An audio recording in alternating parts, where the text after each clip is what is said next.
ko ñu daal di gis accueil bu chaleureux bi nga xamante ne nii accueillir na ko ñu daal di àndandoo dox ci tapis rouge bi mu nekk image bu rafet seen diggante ñoom ñaar daal di dem commémorer li nga xamante ne nii c'est un moment solennel boo xam ne Sénégal rek bokk ko waaye Afrique ci boppam dañ ko daal di partager ak ñoom naka nga daal di gisee ce moment bi nga xamante ne ni ñoom daal di nañ koy partager tey Aladji Rawane balaa ñoo dugg ci li nga xamante ne moom moo di solos bés bi. waaw Adja Rouba c'est vrai que image bu am solo comme tu as dit donc bés bi nag moo ni toll ndax 1er décembre dafay commémorer loo xamante ni lu am solo la dans la mémoire collective président nag su génnee ànd ak premier ministre yàlla na d'ailleurs c'est exactement comme ça la xewee woon daaw xëy na peut-être lu tax particularité am ci ren mooy dafa am yu fi jaar ci diggante bi on est après le 8 comme ni ma koy faral di tooñee noonu xam nga moo tax ñu doon bàyyi xel lu bari xam nga donc que te diggante boobu ak léegi yaakaar naa ñi ngi soog a gisaat premier ministre ak président de la république ñu génn ci loo xamante ni lu public la même boo xoolee conseil des ministres yi fi jàll image yi nga xamante ne moom la ñuy wanewaat ay image la yoo xamante ne dañ ko doon tegaat donc moo tax nit ñi doon ko épier di xool naka lay demee mais loolu dafay confirmer tout simplement la nga xamante ne moom la Ousmane Sonko doon wax je pense que ñoom ñaar ñëpp ay kilifa lañu ay responsable lañu xam nañu kañ la ñu war a def la part des choses xam nañ li nga xamante ne c'est personnel ak li nga xamante ne ñun ñëpp ko bokk muy wàllu état xam nañ li nga xamante ne yëfi parti politique la muy lu privé ak li nga xamante ne mooy état donc l'un su amee yenn jafe-jafe certes nag nit dong la parfois mën na am ay jeexital yu mu indi même loo xamante ni mën na bañ a nekk sax yéen indépendamment de seen volonté parce que ñi leen di xool itam dañ ci am xalaat di ci am ay perception ak yu ni mel mais je pense que muy président de la république muy premier ministre ils sont voilà ay kilifa lañ encore une fois xam nañ lan mooy responsabilité yi tegu ci seen ndodd kenn ku ci nekk xam na lan mooy sa domaine bi nga xamante ni sa morom moom lañ ko réserver léegi nag ci li ñu waroon daje dafa am li nga xamante ni mooy nu ma koy tuddee protocole am ka nga xamante ni moo fa jiitu di kilifay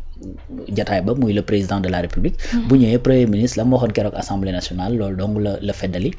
mooy quel que soit alpha liggéey bi moom amul lenn loo xamante ne dina ci mën a kii parce que au delà du président Bassirou Diomaye Faye liggéeyalu ma ko sax la waxoon Sénégal laay liggéeyal te jàpp naa ne président Bassirou Diomaye Faye tamit xam na ni liggéeyalul boppam réew mi lay liggéeyal léegi nag problème bi encore une fois bi nga xamante ne moom lañ gis mu tegu sur la table moo tax ñu bari di bàyyi xel tey naka la ñuy àndee lan moo fa nar a feeñ et cetera est-ce que dina am yoo xamante ne dana génn ak ñoom ak yu ni mel mais encore une fois je crois que c'est deux choses yoo xamante ne bokkuñu parce que li leen jotale te ñun ñëpp ñu teg suñu bët ay question politique la ça n'a rien à voir avec la gestion de l'État bi moom affaire yi c'est très clair ku ne xam na kan moo topp ci kan président moo jiitu premier ministre topp ci ministre yi ñëwaat ci suuf et cetera te loolu moo fa feeñ donc ce respect mutuel bi nga xamante ne am nañ ko seen diggante parce que également problème yi toujours boo déggee dañ lay wax ne du loo xamante ne c'est personnel ay gis-gis yu wuute la sur le plan politique donc je crois que ñoom sur le plan personnel amuñu benn jafe-jafe du jikko du voilà donc du problème personnel yoo xamante ne am nañ ko bay war a am problème boo xamante ni au niveau de l'État la loolu moo feeñ ci image boobu ngay wax et je crois que image yooyu dana wéy di am d'ailleurs pour beaucoup sax da daan bu njëkk avant le 8 bi di romb bu yooyu amaan man mi bokkoon naa ci ñi nga xamante ni keroog bañ dajee fële ca Grand Théâtre muy moom ak ki nga xamante ni mooy le président de l'Assemblée nationale premier ministre ak Guirassy ben lecture bi ñu ci defoon mooy que ni gis nañ ne vraiment y a aucun souci et cetera ndakate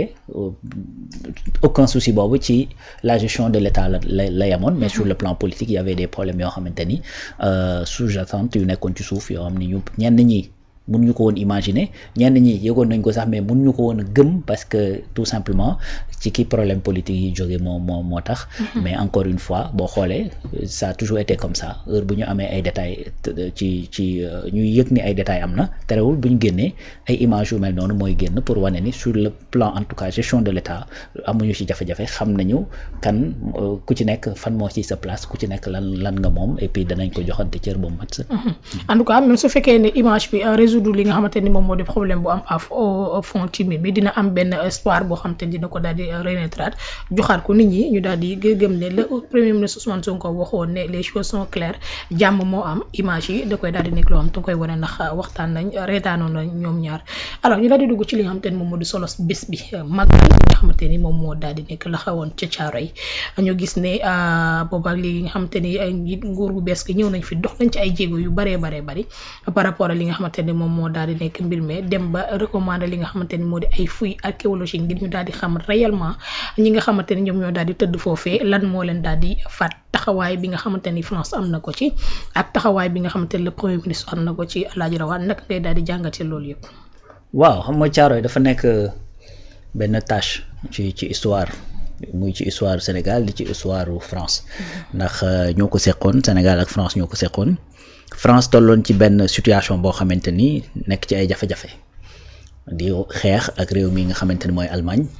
Allemagne ëpp ko doole woon ko ni maa lépp doole mu woote wàllu bi woote wàllu yi mu woo mooy colonie ya nga xamante ni moom ma leen ëppoon doole da leen koo jaayoon coloniser leen occuper leen.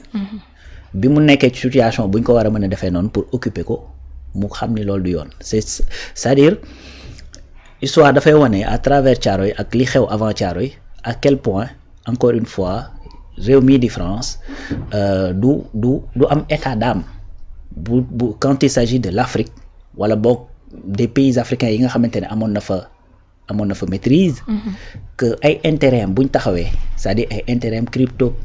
France lay xool. c'est-à-dire en fait xoolul njariñu les Africains en vérité. parce que moment bi nga xamante ne mi ngi woote wàllu ci colonie yi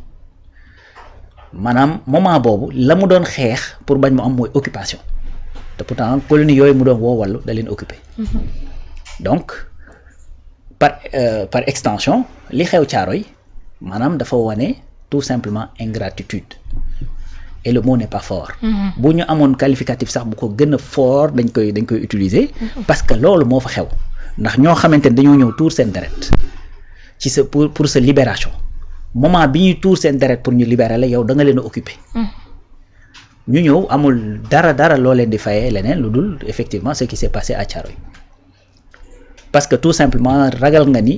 la ñu njortoon ci yow ne koo xamante ne nga doo dee da ngaa dëgër da nga am doole sa xel da nangam doo feebar et cetera c'est-à-dire démystifier nañ la pour gàttandu balaa ñuy dem ci ay lutte pour l'indépendance ak yu demee noonu nga ni xaaral ma faagaagal leen. parce que li ñuy wax ci péculier ci kii weeg yooyu loolu une partie rek la mais dafa am yeneen considération yoo xamante ne c'est des considérations yoo au-delà du matériel c'est-à-dire volonté la woon pour bañ nit ñi mën a émanciper wu. Effectivement. donc loolu moo tax may wax ni li xew Thiaroye c'est-à-dire ingratitude la et puis une confirmation de ñi nga xamante ne ñooy France mosuñoo bëgg africain te duñ ko mës a bëgg te heure bu ñu amee occasion pour def ko lu ko metti ngir ses propres intérêts c'est-à-dire duñu hésiter pour def ko parce que dañ la esclavagiser pare coloniser la pare def la benn néocolonialisme boo xamante ni kenn xamul noo koy waxee. teg loxo ci say ressources teg loxo ci sa monnaie teg loxo même ba dem ba dans l'éducation de tes enfants nga xamante ne da ngay dem ba un Sénégalais li muy gën a maîtriser mooy l'histoire de la France que l'histoire du Sénégal. donc loolu mooy li nga xamante ni moom la France yi def et c'est ça qui s'est passé à Thiaroye mooy de l'ingratitude boo xamante ni France da ko témoigner ci ñi nga xamante ni ñoom ñoo demoon tuur seen deret ngir la libération de la France tout simplement. donc bi loolu arrivé nit ñi def revendication seule solution bi ñu trouvé mooy nañ leen exterminer tout simplement et puis de la manière la plus atroce métti bu tey dañ lay wax ne ci fouilles yi génne nañ ci ay corps yoo xamante dañ leen attaque dañ leen menotté xam nga ku dee ba pare noo koy taggee ku dee ba pare ku xamante ni da nga ko en fait rey nga ko doo ko takk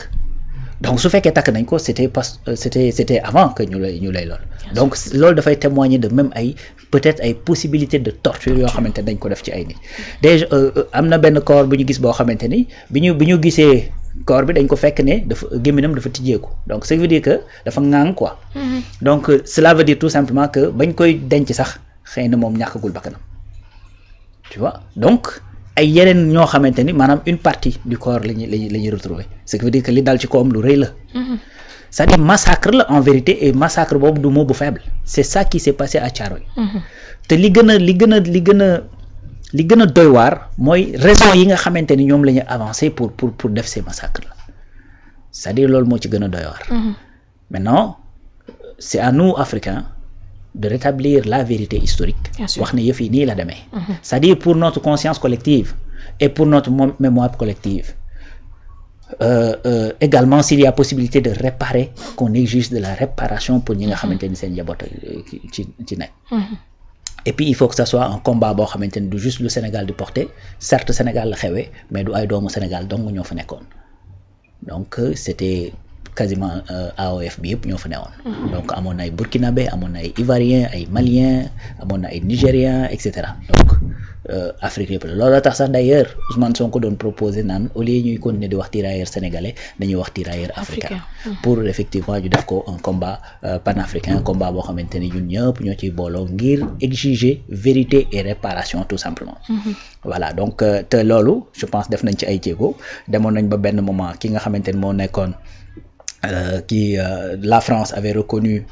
6 d'entre eux comme morts pour la France. loolu di également beneen injustice boo xamante ni am na ci ñeneen ña fa des parce que ñoom dañoo mës a bañ ni nombre bi ñuy avancé ak nombre réel bi mus ñoo joxe les vrais chiffres. D'ailleurs même au niveau des archives pour ñu jot ci sax c'est tout un problème yenn dañ lay wax amatuñ ko et cetera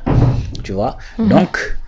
mais par contre def nañu ay jéego ba aujourd'hui kii di Emmanuel Macron reconnaître na le mot massacre bi nga xamante ne moom moo am fële ca Thiaroye. Donc il faut tout simplement que ñu jëmmal ko parce que comme on le dit tubaab këyit la xam. Donc il faut que jëmmal ko ci ay këyit ak ay reconnaissance boobu am mais également les conséquences yi nga xamante ne moo ci war a am sur le plan judiciaire sur le plan de la réparation et tout ça loolu aussi mën a am te loolu jàpp naa ni sunu autorités yi ñu ngi ciy dox jéego yu am solo parce que mémoire histoire dafa am solo ci